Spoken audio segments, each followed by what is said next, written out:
Hello friends, good morning. Welcome to ask spoken English academy. मी आरती बाके एक नवीन video घेऊन तुमच्या समोर आली आहे. आज आपण परत प्रोनाउन बघणार आहे. प्रोनाउन मध्ये आज बघणार आहे आपण सेकंड पर्सन. सेकंड पर्सन म्हणजे काय? द्वितीय पुरुषी. सेकंड पर्सन सिंग्युलर आणि सेकंड पर्सन प्लुरल दोन्हीही एकच आहेत, ते म्हणजे यू. यू हा एकवचनी आणि अनेकवचनी दोन्हीसाठी रेफर करतो. पुढची व्यक्ती जी आहे, ज्याच्या सोबत आपण बोलत आहे किंवा आपल्या समोर जी व्यक्ती आहे त्या व्यक्तीला बोलण्यासाठी आपण तू किंवा तुम्ही हा शब्द जो वापरतो तो आहे प्रोनाउन. प्रोनाउन म्हणजे सर्वनाम. प्रत्येक वेळेस आपण ते बोलत असताना त्याचं नाव किंवा त्याच्या पूर्ण ग्रुपचं नाव घेतोच असं नाही. त्यामुळे तू इकडे ये, तू हे केलास का, तुम्ही काल कधी आलात, हे जेव्हा बोलत असतो तेव्हा आपण पुढच्या व्यक्तीची I am the first person, बोलणारी जी व्यक्ती आहे ती आहे फर्स्ट पर्सन, आणि पुढे जी व्यक्ती आहे ती आहे सेकंड पर्सन. तिला बोलतीये किंवा तिला विचारते किंवा तिला सांगते, that is called as a second person. Second person मध्ये जो प्रोनाउन आहे तो आहे यू. हा एकवचनी आहे आणि दोनवचनी या दोन्हीसाठी वापरला जातो आणि हा कन्सिडर केला जातो की हा एकवचन आहे का अनेकवचन आहे. असं नाहीये की हा याच्यासाठी वापरणार आहे एकच झालं दोनच झालं. सेंटेन्स मध्ये तो आपल्याला समजून घ्यायचा आहे. जसं की जर वाक्यामध्ये बोलत असताना ऑब्जेक्ट जर एकवचनी असेल तर लगेच आपल्याला कळेल की आपण हे एकवचनी म्हणून वापरणार आहे तू या अर्थाने. आणि जर पुढच्या व्यक्ती अनेक असतील, ऑब्जेक्ट अनेक झाले की लगेच कळणार आहे की हे अनेकवचन आहे. जसं की यू आर अ टीचर, तू एक शिक्षक आहे.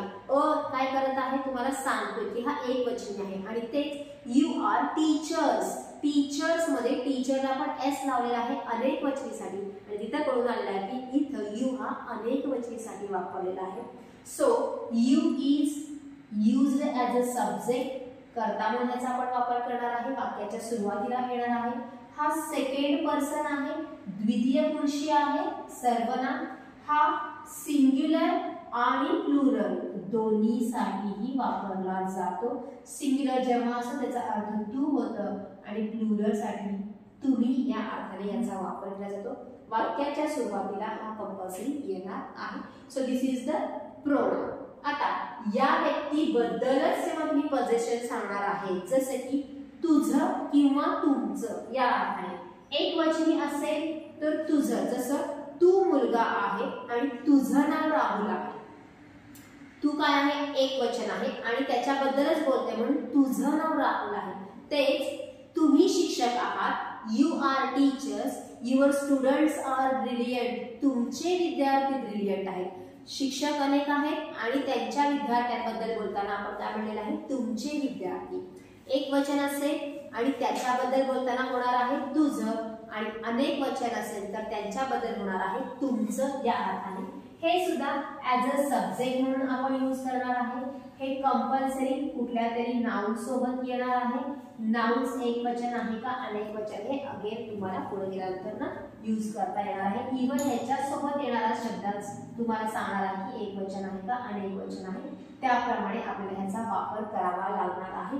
युअर स्टुडंट्स, तुझे किंवा तुमचे, दोन्ही इथं हे दोन्हीही ऑलरेडी एक वचन दोन वचन याच्यानीच रेफरन्स घेणार आहे आपण. आणि तो पूर्ण कंप्लीट झालेला सेंटेन्स तुम्हाला कळणार आहे की युअर सोबत येणारा सुद्धा शब्द एक वचन आहे का अनेक वचन, आणि युअर हा शब्द सुद्धा एक वचन आहे का अनेक वचन आहे. देन यू, अगेन तुम्हाला यूज शब्द दिसणार आहे जसा इथं आहे, पण ह्याची जागा मात्र वर्बच्या नंतर येणार आहे. तुम्हाला किंवा तुला या अर्थाने. दिस इज इनडायरेक्ट ऑब्जेक्ट किंवा ह्याला आपण ऑब्जेक्ट प्रोनाउन पण म्हणू शकतो. त्याची जागा क्रियापदाच्या नंतर येणार आहे. तुला आणि तुम्हाला या अर्थाने ह्याचा वापर केला जाणार आहे. So these are some pronouns. Second पर्सनचे हे प्रोनाउन्स आहेत. द्वितीय पुरुषी एकवचनी, द्वितीय पुरुषी अनेकवचनी. आपल्या समोर जी व्यक्ती आहे एकवचनी किंवा आपल्या समोर जे भरपूर सारे लोक आहेत अनेकवचनी, ह्यांच्याशी बोलत असताना आपण जे काही यूज करणारे शब्द आहेत ते आहेत यू, युअर आणि यू या अर्थाने. आता आपण तिन्ही प्रोनाउनचे काही एक्झाम्पल बघूयात म्हणजे तुम्हाला त्यातला फरक कळेल. इंग्लिश आणि मराठीमध्ये जेव्हा आपण सेंटेन्सेस बोलू तेव्हा ह्याचे तुम्हाला प्रॉपर अर्थ कळणार आहे. So will see some examples. Now we will see some examples of you, your and again you. पहिला यू आहे सब्जेक्ट म्हणून वापरणारा, जो वाक्याच्या सुरुवातीला येणार आहे. एक वचन किंवा अनेक वचन. एक वचन असेल तर तू आणि अनेक वचन असेल तर तुम्ही. जसं you are a good cook. मग अशी सांगताना तुम्हाला सांगितलं होतं की एक वचन किंवा अनेक वचन ओळखायचं कसं. तर you are a good cook याच्यामध्ये गुड कुक हा काय आहे एकटाच कसा दर्शवला गेलेला आहे तर इथं ए वापरलेला आहे आणि ऑब्जेक्टला यस लागलेला नाहीये. पण तेच यू आर क्लासमेट्स. क्लासमेट्स हे काय आहे अनेक वचन आहे. म्हणजे या ऑब्जेक्टवरनं तुम्हाला कळालं की हा यू एक वचनी आहे आणि ह्या ऑब्जेक्टवरनं तुम्हाला कळालं की हा यू हा अनेक वचनी आहे. तू एक चांगला कुक आहेस आणि तुम्ही क्लासमेट्स आहात. तुम्ही आणि तू मध्ये फरक आहे. एक वचन अनेक वचन. You should think about your career. तू तुझ्या करिअर बद्दल विचार करायला पाहिजे. युअर करिअर जे आपण इथं जाऊन बघणार आहे तुझं करिअर किंवा तुमचं करिअर. इथं काय आहे एक वचन कसं करायला की तुझ्या करिअर बद्दल तू विचार करायला पाहिजे. म्हणजे हा यू एक वचन आहे. You don't work usually. तू नेहमी काम करत नाहीस. You look nice in yellow dress. तू पिवळ्या ड्रेसमध्ये खूप छान दिसतोस. What are you doing here. तू इथे काय करत आहेस किंवा तुम्ही इथे काय करत आहात. इथे दोन्हीही रेफर होतात. Why were you fighting with her yesterday. तू काल तिच्यासोबत का भांडत होतास. तू किंवा तुम्ही दोन्हीही येतात. Can you help me. तू माझी मदत करशील का. तुम्ही माझी मदत कराल का. You are really very funny. खरंच तू खूप फनी आहेस. ह्याच्यामध्ये यू तू किंवा तुम्ही या अर्थाने वापरले गेलेला आहे. एक वचन अनेक वचन या अर्थाने जरी वापरला असला तरी सुद्धा यू समोर अनेक वचनी कर्त्यासमोर जे हेल्पिंग वर्ब वापरले जातात तेच हेल्पिंग वर्ब यूज करायचे आहे.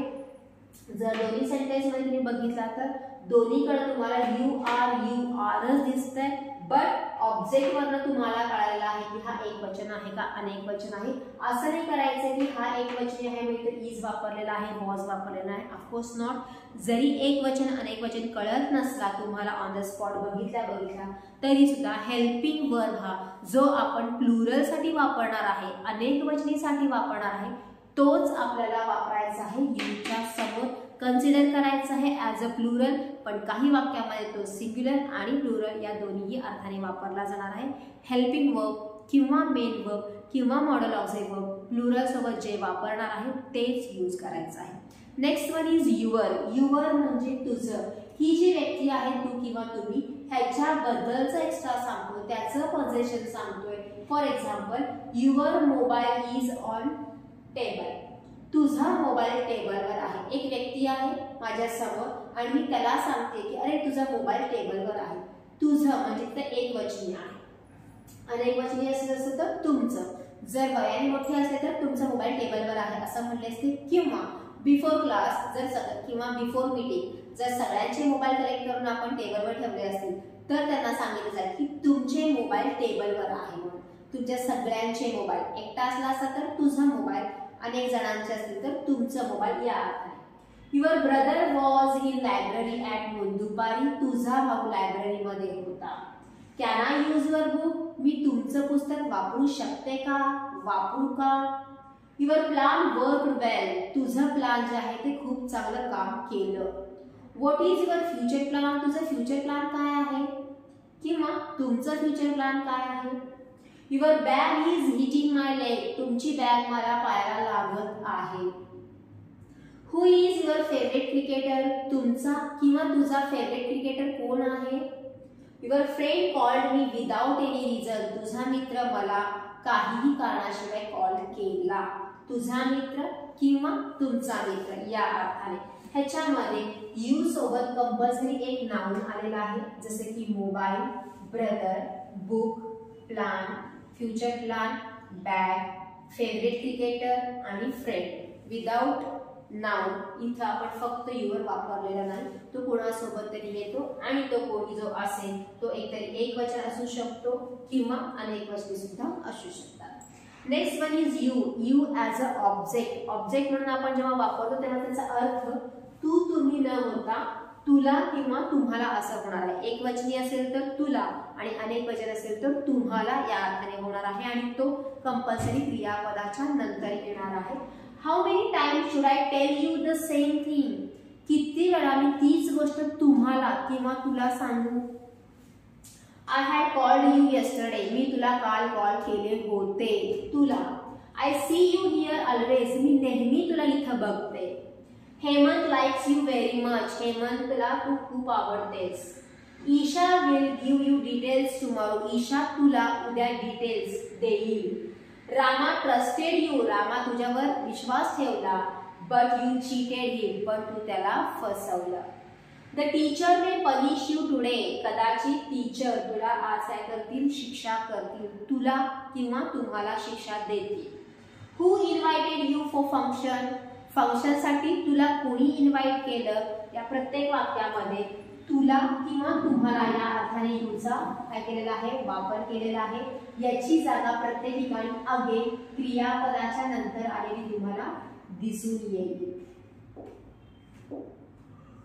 ॲज अ ऑब्जेक्ट म्हणून आपण याचा इथं काय केलेला आहे, वापर केलेला आहे. यू हा ऑब्जेक्ट म्हणून इथं वापरलेला आहे आणि यू हा सब्जेक्ट म्हणून इथं वापरलेला आहे. जागा बदललेली आहे त्यामुळे त्याचा अर्थ सुद्धा बदलला आहे. सो बोलत असताना आपल्याला जर कुठे प्रॉब्लेम येत असेल तर युअर, तुमचं घर, तुमचा बंगला, तुमची गाडी, तुमची मुलगी, तुमचे सर, तुमचे नोट्स हे बोलत असताना आपल्याला शब्द कोणता वापरायचा कळत नाही. त्यामुळे आपण हा व्हिडिओ केला की जास्तीत जास्त सेंटेन्सेस करत असताना तुम्ही छोटे छोटे युजफुल वर्ड्सचाच वापर करायला पाहिजे. So this is for today. You, your and your.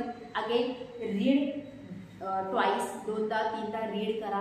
अशा प्रकारचे सेंटेन्सेस तुम्ही स्वतः तयार करा आणि मग बोलत असताना जेव्हा मराठीमध्ये बोलता, हिंदीमध्ये बोलता तेव्हा लक्ष द्या. अशा प्रकारचे जे सेंटेन्सेस केले आहेत ते ट्रान्सलेशन कसं करू शकतो ते लिहून काढा, मगच तुम्हाला त्याचा उपयोग होणार आहे. This is for today.